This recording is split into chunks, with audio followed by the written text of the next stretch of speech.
So in the previous lecture we saw how to formulate the stiffness matrix. Stiffness matrix നമ്മൾ formulate ചെയ്തു.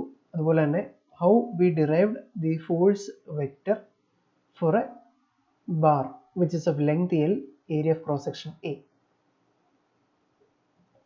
So after getting the stiffness matrix for each element, അപ്പോൾ നമുക്കറിയാം ഒരു bar എടുത്തു കഴിഞ്ഞാൽ അല്ലെങ്കിൽ ഒരു ബീം എടുത്തു കഴിഞ്ഞാൽ there are a multiple number of elements. അപ്പോൾ അതാണ് നമ്മൾ discretization എന്ന് പറയുന്നത്, discretization or meshing. So we are dividing that entire object into a finite number of elements. ഓരോ എലമെന്റ് ആയിട്ട് അതിനെ ഡിവൈഡ് ചെയ്യും. എന്നിട്ട് ഓരോ എലമെന്റിന്റെയും സ്റ്റിഫ്നെസ് മെട്രിക്സ് നമ്മൾ കണ്ടുപിടിക്കുകയാണ്, right? By the equation F is equal to K into U.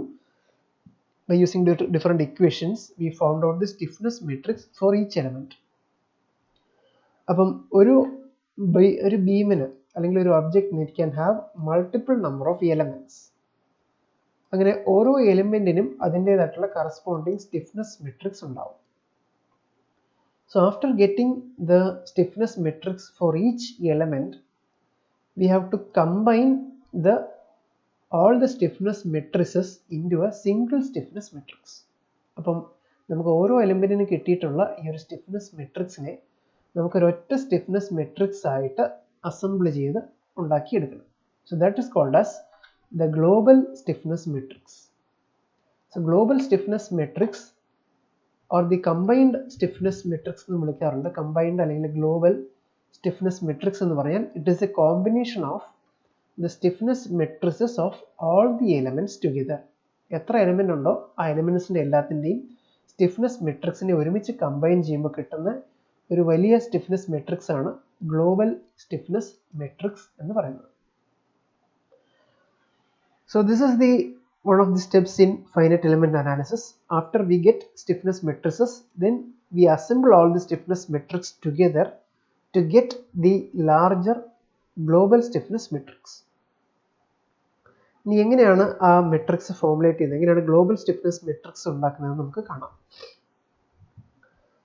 So for example, here we are shown a bar element which is fixed at one end and free at the other end, and a load is applied on one axis.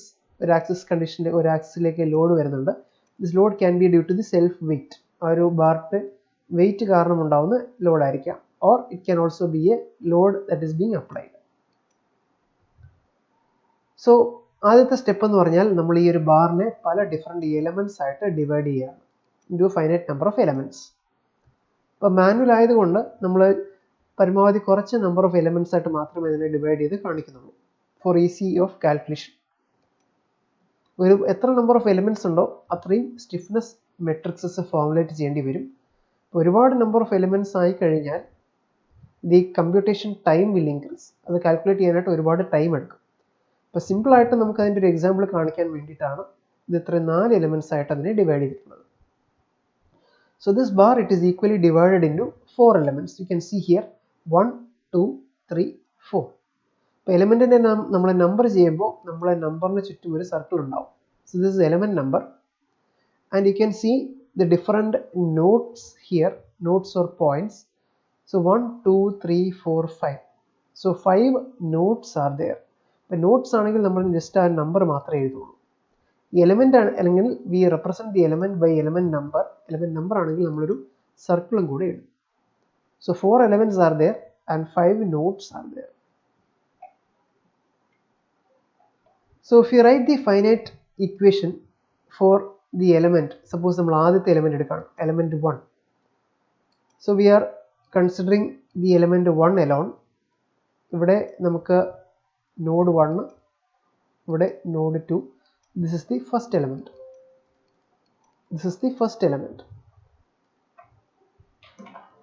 So for the first element, we have 2 nodes, 1 and 2. And if we write the finite element equation, force F is equal to K into U എന്നുള്ളത് എഴുതുകയാണെങ്കിൽ, suppose if F1 is the force acting on the node 1 F2 എന്ന് പറയുന്നത് force acting on the node 2, and U1 is the displacement at node 1, U2 is the displacement at node 2. Then we can write F1 F2, force vector F1 F2 is equal to stiffness matrix K is equal to AE by L into 1 minus 1 minus 1 1. ഇത് നമ്മൾ കഴിഞ്ഞ സെഷനിൽ derive ചെയ്തായിരുന്നു. So this is the expression for stiffness matrix for a one-dimensional bar element which is elastic in nature. അപ്പോൾ നമ്മൾ അത് തന്നെയാണ് ഇവിടെയും ചെയ്യുന്നത്. നമ്മുടെ സെയിം അസംഷൻസ് ആണ് ഇവിടെയും നമ്മൾ യൂസ് ചെയ്യുന്നത്. So we write the value of K, AE by L into 1 minus 1 minus 1 1. So that is K into the displacement U1 and U2. So K value in it is AE by L into 1 minus 1 minus 1 1. So we get this particular equation. And so this is the node 1 and node 2, the element 1. ആദ്യത്തെ എലമെന്റിനെ നമ്മൾ separate എടുത്ത് കാണിച്ചിരിക്കുകയാണ്. ഒരു side fixed ആണ്. So we are just mentioning the elements of the matrix. അതിന് നമ്മൾ A11, A12, A21, A22 എന്ന് പറഞ്ഞ ആ ഒരു എലമെന്റ്സിനെ റെപ്രസെന്റ് ചെയ്യാനായിട്ട് നമ്മൾ കാണിച്ചിരിക്കുകയാണ്. Okay. So 1 minus 1 minus 1 1 into U1 U2, that is equal to F1 by F2. That is AE by L into KU. AE by L into this much value, this is called K, stiffness matrix K. So ആദ്യത്തെ എലമെന്റിന്റെ finite element equation നമ്മൾ formulate ചെയ്തു. ഇനി നമുക്ക് രണ്ടാമത്തെ element നോക്കാം. So the second element 2 3, nodes 2 ഉം 3 ഉം ഉള്ള എലമെന്റ് ആണ് second element. So the second element again 2 and 3. This is the second element. Suppose U2 is the displacement at node 2, U3 is the displacement at node 3, F2 and F3 are the forces acting at the nodes 2 and 3. നേരത്തെ പോലെ തന്നെ നമുക്ക് അത് എഴുതാം. F2 and F3 is equal to AE by L into 1 minus 1 minus 1 1 into U2 U3. So this is the finite element equation for the second element. F2 F3 is equal to AE by L into 1 minus 1 minus 1 1 into U2 U3. ഇത് നമ്മൾ ഇതിന്റെ മെട്രിക്സിന്റെ elements denote ചെയ്യാനായിട്ട് you can write A22, A23, A32, A33. അപ്പോൾ അങ്ങനെ നമ്മൾ just ആ എലമെന്റ്സിനെ ഒന്ന് റെപ്രസെന്റ് ചെയ്യാൻ വേണ്ടിയിട്ടാണ് നമ്മൾ A22, A23 എന്ന് പറയുന്നത്. ശരിക്കും മെട്രിക്സിനകത്ത് ഈ വാല്യൂ ഇല്ല. This is just used to represent these elements. Similarly for the third element എന്ന് പറയുന്നത് nodes 3 and 4 ഉള്ള എലമെന്റ് ആണ്. For third element again similarly we can write the finite element equation F3 F4 is equal to AE by L into 1 minus 1 minus 1 1 U3 U4, where U3 is the displacement at node 3, U4 is the displacement at node 4, F3 എന്ന് പറഞ്ഞാൽ force acting at node 3, F4 force acting at node 4. അതിനെ നമുക്ക് denote ചെയ്യാവുന്നത് A33, A34, A43, A44 എന്ന് പറഞ്ഞ് അതിന്റെ എലിമെന്റ്സിനെ ഒന്ന് denote ചെയ്യാനായിട്ട് കാണിക്കാം. Again we have the fourth element with nodes 4 and 5. അതിന് നമുക്ക് സിമിലർ ആയിട്ടുള്ള ഇക്വേഷൻ ഫോർമുലേറ്റ് ചെയ്യാം. If U4 is the displacement at node 4, U5 displacement at node 5, F4 and F5 are the forces acting at nodes 4 and 5. അങ്ങനെയാണെങ്കിൽ we can write the force vectors F4 F5 is equal to again AE by L into 1 minus 1 minus 1 1 into U4 U5. So നമുക്ക് അങ്ങനെയുള്ള equations ഓരോ finite എലിമെൻറ്റിന് കിട്ടി. 4 finite എലിമെൻറ്റിന് we formulated 4 different finite element equations. ഇനി നമ്മൾ ഈ ഓരോ ഇക്വേഷനെയും 4 ഇക്വേഷനെയും ഒരുമിച്ച് അസംബിൾ ചെയ്യാനായിട്ട് പോവാണ്. So we have F1, F2, F2, F3, F3, F4 and F4, F5. ഇതിനെല്ലാം നമ്മൾ ഒരുമിച്ച് എഴുതി. That is F1, F2, F3, F4, F5. The force vector containing all the forces. എല്ലാ നോഡിലും ആക്ട് ചെയ്യുന്ന ഫോഴ്സസിനെ നമ്മൾ ഒരുമിച്ചെടുത്ത് എഴുതി. Is equal to AE by L into, നമുക്ക് ആദ്യത്തെ രണ്ട് മെട്രിക്സ് ഒന്ന് കമ്പൈൻ ചെയ്ത് നോക്കാം. So that is A11, A12, A21, A22. അപ്പോൾ 1 - 1 - 1 1. ഈ ഒരു ഇക്വേഷൻ, സപ്പോസ് ഇക്വേഷൻ 1 എന്ന് എഴുതാം. ഈ ഒരു ഇക്വേഷനും അതുപോലെ ഈ രണ്ടാമത്തെ ഇക്വേഷൻ,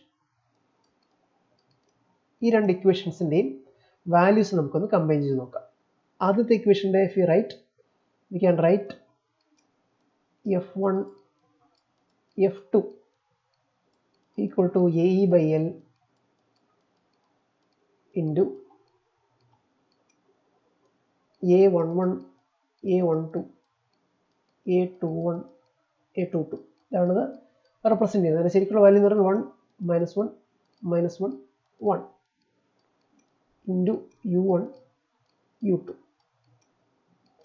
നമ്മൾ ഇത് രണ്ടും കമ്പൈൻ ചെയ്യുകയാണെങ്കിൽ, ഈ രണ്ട് ഇക്വേഷൻസ് കമ്പൈൻ ചെയ്യുകയാണെങ്കിൽ you will get F1, F2, F3. 3 forces ആണ് അവിടെ ഉള്ളത്. So F1, F2, F3 is equal to AE by L common ആണ്, നമ്മൾ വെളിയിലേക്ക് എടുത്ത് എഴുതി. AE by L into, so A11 എന്ന് പറഞ്ഞ എലമെന്റ് വേറെ എങ്ങുമില്ല. സോ വി ഹാവ് A11, അതിൻ്റെ വാല്യൂ എന്ന് പറഞ്ഞാൽ 1 ആണ്, നമ്മളത് എഴുതി. A12നും പ്രത്യേകിച്ച് ഇവിടെ മാത്രം ആദ്യത്തെ ഇതിൽ മാത്രമേ വാല്യൂ ഉള്ളൂ. സോ അഗെയിൻ അത് നമ്മൾ അതുപോലെ എഴുതി. ആൻഡ് രണ്ടും കമ്പൈൻ ചെയ്യുമ്പോൾ V C that U1, U2, U3, F1, F2, F3. ഇപ്പോൾ 3 നോട്ട്സിൻ്റെ കാര്യങ്ങൾ ഇതിനകത്ത് വരുന്നുണ്ട്. സോ 3 നോട്ട്സ് കൺസിഡർ ചെയ്യുന്നതുകൊണ്ട് 3 ഡിഗ്രി ഓഫ് ഫ്രീഡം അവിടെ വരുന്നുണ്ട്. ഇത് കമ്പൈൻ ചെയ്യുമ്പോൾ we are getting F2 as common. അപ്പോൾ നമ്മൾ ഒന്നായിട്ട് എടുത്ത് എഴുതി. F1 ഉണ്ട്, F3 ഉണ്ട്. അതുപോലെ U1, U2, U2, U3. U2 common ആണ്. So U1, U2 and U3 അതും നമ്മൾ എഴുതി. So since there are 3 nodes, we are considering 3 nodes, 3ൻ്റെയും ഡിഗ്രി ഓഫ് ഫ്രീഡം നമ്മൾ കൺസിഡർ ചെയ്യേണ്ടി വരും. ഓരോ നോഡിനും നമുക്ക് ഓരോ ഡിഗ്രി ഓഫ് ഫ്രീഡം ആണ് ഉള്ളത്. So since there are 3 degrees of freedom, it will B A 3/3 matrix. അപ്പോൾ ഇവിടെ ഒരു എലമെൻറ്റും കൂടെ വരും. A13 എന്ന് പറഞ്ഞ പുതിയൊരു എലമെൻറ്റും കൂടെ വരും. Even though it is not mentioned, നമുക്കത് തന്നിട്ടില്ലെങ്കിലും 3/3 മെട്രിക്സ് ആയതുകൊണ്ട് അവിടെ പുതിയൊരു എലമെൻറ്റും കൂടെ വരും. അതിൻ്റെ വാല്യൂ 0 ആയിരിക്കും, കാരണം അതിന് വേറെ പ്രത്യേകിച്ച് വാല്യൂ തന്നിട്ടില്ല. So A13 is equal to 0. Next വരുന്നത് A21. A21 എന്ന് പറഞ്ഞ എലമെൻറ്റിനും ആദ്യത്തെ ഇക്വേഷനിൽ മാത്രമേ അതിന് വാല്യൂ ഉള്ളൂ, രണ്ടാമത്തേൽ A21 ഇല്ല. So A21 is -1. നെക്സ്റ്റ് വരുമ്പോൾ A22. So A22 element is there in equation 1 and equation 2. അപ്പോൾ രണ്ട് ഇക്വേഷനിലും നമുക്ക് ആ ഒരു എലമെൻറ്റ് വരുന്നുണ്ട്. So in this case combine ചെയ്യാനായിട്ട് നമ്മൾ ചെയ്യുന്നത് അതിൻ്റെ വാല്യൂസ്, എലമെൻറ്റ് ആ വരുന്ന എലമെൻറ്റിൻ്റെ വാല്യൂസ് തമ്മിൽ ആഡ് ചെയ്യും. A22ൻ്റെ ഇവിടുത്തെ വാല്യൂ എന്ന് പറഞ്ഞാൽ 1 ആണ്, ഇവിടുത്തെ വാല്യൂ 1 ആണ്. So this will be equal to 1 + 1. So A22 എന്ന് പറഞ്ഞ് ഇവിടെ എഴുതാം. You can write 1 + 1. അടുത്ത എലമെൻറ്റ് എന്ന് പറഞ്ഞാൽ it is A23. A23 value നമുക്ക് ഇവിടെ ഉണ്ട്, -1. അടുത്ത വരുന്ന വാല്യൂ എന്ന് പറയാൻ ഇറ്റ് ഇസ് A31. A31 നമുക്ക് രണ്ടിലും ഇല്ല, so the value is 0. And A32 value ഇവിടെ നമുക്ക് തന്നിട്ടുണ്ട്, -1 തന്നിട്ടുണ്ട്. And A33 it is equal to 1. So this matrix will be equal to AE by L into 1 - 1 0 minus 1, 1 plus 1 എന്ന് പറയുന്നത് 2 ആവും. 2 minus 1, 0 minus 1, 1. So when we combined these two equations, ഈ രണ്ട് equation മാത്രം കമ്പൈൻ ചെയ്തപ്പോൾ സ്റ്റിഫ്നെസ് മെട്രിക്സ് ഒരു 3/3 matrix ആയിട്ട് മാറി. എന്നൊക്കെ കാണാം. ആദ്യത്തെ ഇക്വേഷനിൽ അത് 2/2 മെട്രിക്സ് ആണ്, രണ്ടാമത്തെ ഇക്വേഷനും അതൊരു 2/2 മെട്രിക്സ് ആണ്. പക്ഷെ ഇത് രണ്ട് കമ്പൈൻ ചെയ്തപ്പോൾ അതൊരു 3/3 മെട്രിക്സ് ആയിട്ട് മാറി. ഇനി ഇതിന്റെ കറക്റ്റ് ആണെന്നുള്ളത് നമുക്ക് ആ പ്രോപ്പർട്ടീസ് ഒന്ന് ചെക്ക് ചെയ്ത് നോക്കാം. റോ വൈസ് എലിമെന്റ്സ് ആഡ് ചെയ്ത് നോക്കുക. 1 പ്ലസ് മൈനസ് 1 അപ്പോൾ 0 കിട്ടി. minus 1, 2, minus 1, that is minus 2 plus 2, 0. Again here also value is 0.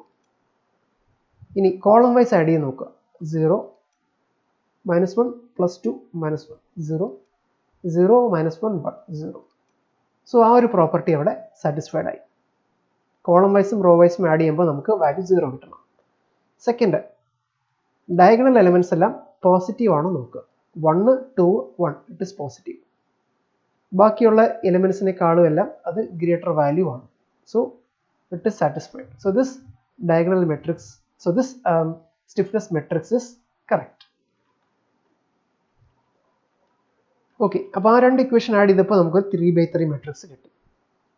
Similarly we will be adding all the equations. നമുക്ക് രണ്ട് ഇക്വേഷൻ മാത്രമല്ല, ഓരോ നോഡിനും കറസ്പോണ്ടിങ് ആയിട്ടുള്ള ഓരോ ഇക്വേഷൻസ്, ഫൈനൈറ്റ് എലമെന്റ് ഇക്വേഷൻസ് നമ്മൾ ഫോർമുലേറ്റ് ചെയ്തിട്ടുണ്ട്. So all these equations are added together and we get the bigger matrix. അപ്പോൾ അങ്ങനെയാണ് നമുക്ക് ഓരോ മെട്രിക്സും നമ്മൾ ചെയ്യുന്നത്. അപ്പോൾ നമുക്ക് 5 നോഡ്സ് ഉണ്ട്, 5 ഡിഗ്രി ഓഫ് ഫ്രീഡം ഉണ്ട്. So it will be equal to 5/5 matrix.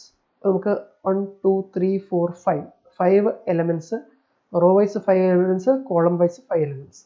So it is a 5/5 matrix ആയിട്ട് അത് മാറി. ഫോഴ്സ് വെക്ടേഴ്സ് 5 എണ്ണം ആൻഡ് ഡിസ്പ്ലേസ്മെന്റ് വെക്ടേഴ്സ് 5 എണ്ണം. So AE/L will be common. നേരത്തെ നമ്മൾ ചെയ്ത പോലെ AE/L കോമൺ ആയിട്ട് എടുത്തിട്ട് ഓരോ സ്റ്റിഫ്നെസ് മെട്രിക്സും ആഡ് ചെയ്യുന്നതാണ് നമ്മളിവിടെ കാണിച്ചിരിക്കുന്നത്. അപ്പോൾ അങ്ങനെ വരുമ്പോൾ നമുക്ക് ഇല്ലാത്ത എലമെന്റ്സ്, A13 എന്ന് പറഞ്ഞ എലമെന്റ് ഇല്ല, A14 എന്ന് പറഞ്ഞ എലമെന്റ് ഇല്ല, A15 എന്ന് പറഞ്ഞ എലമെന്റ് ഇല്ല. സോ ഇല്ലാത്ത എലമെന്റ്സിനെല്ലാം വാല്യൂസ് 0 ആയിരിക്കും. ഉള്ള എലമെന്റ്സിന്റെ വാല്യൂസ് നമ്മൾ അതുപോലെ തന്നെ ആ മെട്രിക്സിൽ നിന്ന് ഇങ്ങോട്ട് എടുത്ത് എഴുതും. കോമൺ ആയിട്ട് വരുന്ന എലമെന്റ്സ് ഉണ്ടെങ്കിൽ, കോമൺ എലമെന്റ്സ് ഏതെങ്കിലും 2 or 3 മെട്രിക്സിൽ വരുന്നുണ്ടെങ്കിൽ അതിനെ നമ്മൾ അടുത്ത് ആഡ് ചെയ്ത് എഴുതും. So that is how you get this 1 + 1, 1 + 1, 1 + 1. നമുക്ക് നോക്കാം. A22 നേരത്തെ പറഞ്ഞു രണ്ടിടത്തുണ്ട്.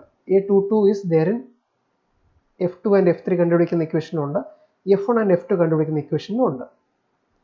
Similarly A33 is there in F3, F4 and F2, F3.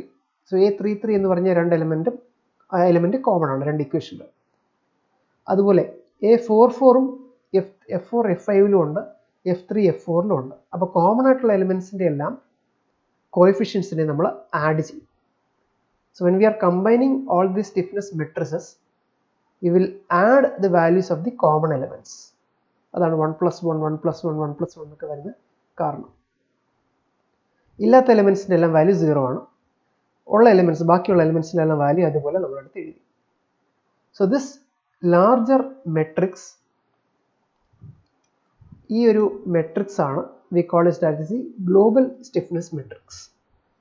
Global or combined stiffness matrix. എല്ലാ എലമെന്റ്സിന്റെയും ചേർന്നിട്ടുള്ള ഒരു ഗ്ലോബൽ സ്റ്റിഫ്നെസ് മെട്രിക്സ് ആണ് നമുക്കിത് കിട്ടിയത്.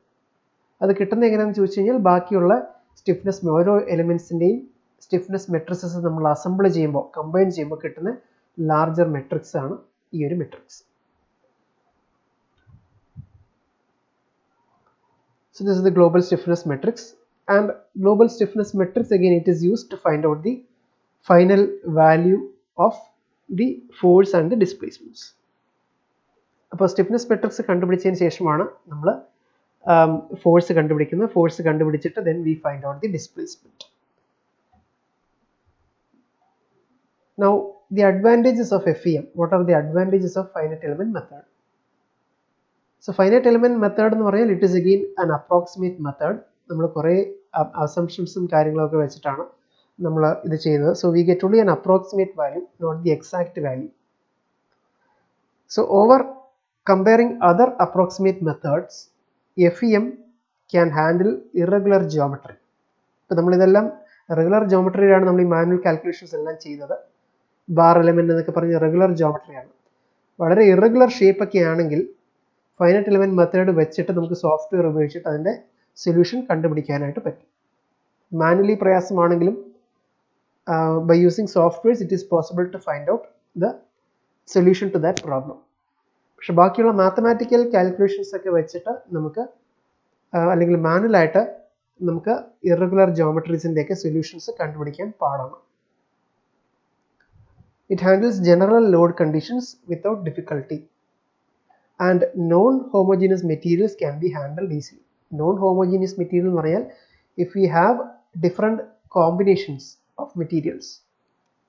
Suppose ഇത് രണ്ട് മെറ്റീരിയൽ ആണെന്ന് വിചാരിക്കുക. So in this we can find out, if we put a node here, we can find out the displacement happening at the node by applying the conditions for these two materials. ഈ രണ്ട് മെറ്റീരിയലിനെയും material property Young's modulus നമുക്ക് apply ചെയ്തിട്ട് നമുക്ക് അതിൻ്റെ solution കണ്ടുപിടിക്കാൻ പറ്റും. Young's modulus will be different for different materials. For example first മെറ്റീരിയലിന് E1 സെക്കൻഡ് E2 ആണെങ്കിൽ കറസ്പോണ്ടിംഗ്ലി ഇതിൻ്റെ രണ്ടിൻ്റെ വാല്യൂസ് നമുക്ക് സബ്സ്റ്റിറ്റ്യൂട്ട് ചെയ്തിട്ട് അതിൻ്റെ സൊല്യൂഷൻ കണ്ടുപിടിക്കാവുന്നതാണ്. So non homogeneous materials can be handled easily. Various types of boundary conditions are handled. ഇപ്പം ഏതെങ്കിലും ഒരു എൻഡ് ഫിക്സഡ് ആണെങ്കിലോ അല്ലെങ്കിൽ ഏതെങ്കിലും ഒരു ഫോഴ്സ് ആക്ടിങ് 0 ആണെങ്കിലോ അങ്ങനെയുള്ള ബൗണ്ടറി കണ്ടീഷൻസ് എല്ലാം അപ്ലൈ ചെയ്യാനായിട്ട് നമുക്ക് സാധിക്കും. So after applying boundary conditions we can simplify the problem and solve it. Dynamic conditions, dynamic effects എന്ന് പറഞ്ഞാൽ വേരി ചെയ്യുന്ന എഫക്ട്സ്, ടൈമിനനുസരിച്ച് വേരി ചെയ്യുന്ന കണ്ടീഷൻസ്, ലോഡിംഗ് കണ്ടീഷൻസ് എല്ലാം നമുക്ക് ഇതിനകത്ത് സോൾവ് ചെയ്യാൻ പറ്റും. Size of the elements can be varied. Large size elements നമുക്ക് യൂസ് ചെയ്യാം, സ്മോളർ സൈസ് എലമെന്റ്സ് യൂസ് ചെയ്യാം. So according to the size needed we can vary the size of the elements. Higher order elements can also be used. Then altering element model with different loads, boundary conditions and other changes can be done easily. വളരെ പെട്ടെന്ന് തന്നെ നമുക്ക് ഇതുപോലുള്ള കാര്യങ്ങളെല്ലാം load conditions vary ചെയ്യാം, boundary conditions vary ചെയ്യാം, എലമെന്റ്സിൻ്റെ size shape ഒക്കെ vary ചെയ്യാം. അപ്പോൾ ഓരോ വേരിയേഷനും അനുസരിച്ചുള്ള സൊല്യൂഷൻ എന്താണെന്നുള്ളത് നമുക്ക് ഈസി ആയിട്ട് കണ്ടുപിടിക്കാൻ പറ്റും. There are also certain disadvantages of finite element method. It requires computing facility. നമുക്ക് കമ്പ്യൂട്ടർ ഇല്ലാതെ ഫൈനൈറ്റ് എലമെന്റ് മെത്തേഡ് പ്രോപ്പറായിട്ട് യൂസ് ചെയ്യാനായിട്ട് പറ്റത്തില്ല. And we need A software, extensive ആയിട്ടുള്ളൊരു സോഫ്റ്റ്വെയർ വേണ്ടി വരും, ലൈക്ക് ആൻസിസ് ഓർ നാസ്ട്രാൻ. അപ്പോൾ അതുപോലുള്ള ഡെഡിക്കേറ്റഡ് ആയിട്ടുള്ള സോഫ്റ്റ്വെയർസ് നമുക്ക് വർക്ക് ചെയ്യേണ്ടതായിട്ട് വരും. അതുപോലുള്ള സോഫ്റ്റ്വെയർസ് വളരെ സിമ്പിളായിട്ടുള്ള കമ്പ്യൂട്ടർ കോൺഫിഗറേഷനിൽ നമുക്ക് ഇൻസ്റ്റാൾ ചെയ്യാനും പറ്റത്തില്ല. We need a very high computing power, at least medium to high computing power ഉള്ള ഒരു ലാപ്ടോപ്പിലോ അല്ലെങ്കിൽ ഒരു സിസ്റ്റത്തിലോ മാത്രമേ നമുക്ക് അതുപോലുള്ള സോഫ്റ്റ്വെയർസ് യൂസ് ചെയ്യാൻ പറ്റുള്ളൂ. റാം ഒക്കെ വളരെ കൂടുതലാണെങ്കിൽ മാത്രമേ നമുക്ക് പെട്ടെന്ന് അതിൻ്റെ റിസൾട്ട്സ് കമ്പ്യൂട്ട് ചെയ്തെടുക്കാം. ഒരുപാട് പ്രോസസ്സിംഗ് പവർ എടുക്കുന്ന ഒരു സോഫ്റ്റ്വെയർ ആണ്. അപ്പോൾ അങ്ങനത്തെയുള്ള സോഫ്റ്റ്വെയർസ് യൂസ് ചെയ്യണമെങ്കിൽ നമുക്ക് കുറഞ്ഞ ടൈമിനുള്ളിൽ നമുക്ക് ആ റിസൾട്ട്സ് കിട്ടണമെന്നുണ്ടെങ്കിൽ ഹൈ പെർഫോമൻസ് ആയിട്ടുള്ള കമ്പ്യൂട്ടേഴ്സ് അല്ലെങ്കിൽ ലാപ്ടോപ്സ് യൂസ് ചെയ്യേണ്ടതായിട്ട് വരും. Executes with a longer period of time with finite difference method. അപ്പോൾ ഫൈനൈറ്റ് ഡിഫറൻസ് മെത്തേഡായിട്ട് കമ്പയർ ചെയ്യുമ്പോൾ finite element method will take more computational time. Output result will vary considerably when we are doing a fine mesh, modeling with a fine mesh. And coarse mesh എന്ന് പറയുന്നത് കുറച്ച് larger ആയിട്ടുള്ള mesh size ആണ്. ഈ element size കുറച്ച് larger ആയിട്ട് വെക്കുകയാണെങ്കിൽ നമുക്ക് പെട്ടെന്ന് റിസൾട്ട് കിട്ടും. ഫൈൻ മെഷ്, വളരെ ചെറുതായിട്ടുള്ള മെഷ് അല്ലെങ്കിൽ ചെറിയ എലമെന്റ്സ് യൂസ് ചെയ്യുകയാണെങ്കിൽ കമ്പ്യൂട്ടേഷൻ ടൈം കുറച്ചുകൂടെ ലാർജർ ആയിരിക്കും. പക്ഷേ ഫൈൻ മെഷ് ആണ് കുറച്ചുകൂടെ ആക്യുറേറ്റ് റിസൾട്ട്സ് തരുന്നത്. കോഴ്സ് മെഷിൻ്റെ റിസൾട്ട്സ് അത്ര ആക്യുറേറ്റ് ആയിരിക്കത്തില്ല, പക്ഷേ റിസൾട്ട്സ് നമുക്ക് പെട്ടെന്ന് കിട്ടും. Finite difference method, the governing differential equation must be known, whereas in finite element method it does not require to express it fully. So finite difference methodil നമ്മൾ apply ചെയ്യുന്ന ആ ഒരു സൊല്യൂഷൻ്റെ അല്ലെങ്കിൽ ആ ഒരു പ്രോബ്ലത്തിൻ്റെ നമ്മൾ സൊല്യൂഷൻ കണ്ടുപിടിക്കാൻ പോകുന്ന പ്രോബ്ലത്തിൻ്റെ ഗവേണിംഗ് ഇക്വേഷൻസ് ആവശ്യമായിട്ട് വരും, ഡിഫറൻഷ്യൽ ഇക്വേഷൻ ആവശ്യമായിട്ട് വരും. ഫൈനൈറ്റ് എലമെന്റ് മെത്തേഡിൽ അതുപോലെ ഒരു ഇക്വേഷൻ്റെ ആവശ്യമില്ല. We can use an approximate equation or we can even formulate an equation which will approximate that problem. So these are the different disadvantages of finite element. Then applications നമുക്കറിയാം ഒരുപാട് multiple number of applications ആണ് finite element മെത്തേഡിലുള്ളത്. സ്ട്രക്ചറിലും non സ്ട്രക്ചറലും അനാലിസിസിന് നമുക്ക് finite element method use ചെയ്യാൻ പറ്റും. Structural analysis എന്ന് പറയുന്നത് നമ്മൾ formal use for mainly structural problems like finding out the displacement, stress, strain for different structures, truss, frame, അതുപോലുള്ള സ്ട്രക്ചേഴ്സിന് വേണ്ടിയിട്ടുള്ള structural analysis നമുക്ക് ചെയ്യാൻ പറ്റും. We can also use buckling analysis. Axial compression ഒക്കെ വരുന്നിടത്ത് ബക്ലിംഗ് വരും. സോ ബക്ലിംഗ് അനാലിസിസ് ചെയ്യാം. Vibration വരുന്നിടത്ത് വൈബ്രേഷൻ അനാലിസിസ് ചെയ്യാം. So similar structural problems can be solved. Non structural problems എന്ന് പറഞ്ഞാൽ we can use either heat transfer, ഫ്ലൂയിലൊക്കെ വരുന്ന problems ഒക്കെയാണ് ശരിക്കും ഈ നോൺ സ്ട്രക്ചറൽ പ്രോബ്ലംസ് എന്ന് പറയുന്നത്. ഹീറ്റ് ട്രാൻസ്ഫർ, അതുപോലെ gas dynamics, flow analysis, then electricity and magnetism. അപ്പോൾ ഇലക്ട്രിക് കറണ്ട്, മാഗ്നറ്റിക് ഫീൽഡ് ലൈൻസിൻ്റെ ഫ്ലോസ്, അതിൻ്റെ അനാലിസിസ് എല്ലാം നമുക്ക് ഇതിനകത്ത് ചെയ്യാനായിട്ട് പറ്റും. So these are the different applications of finite element method, both structural problems and non-structural problems.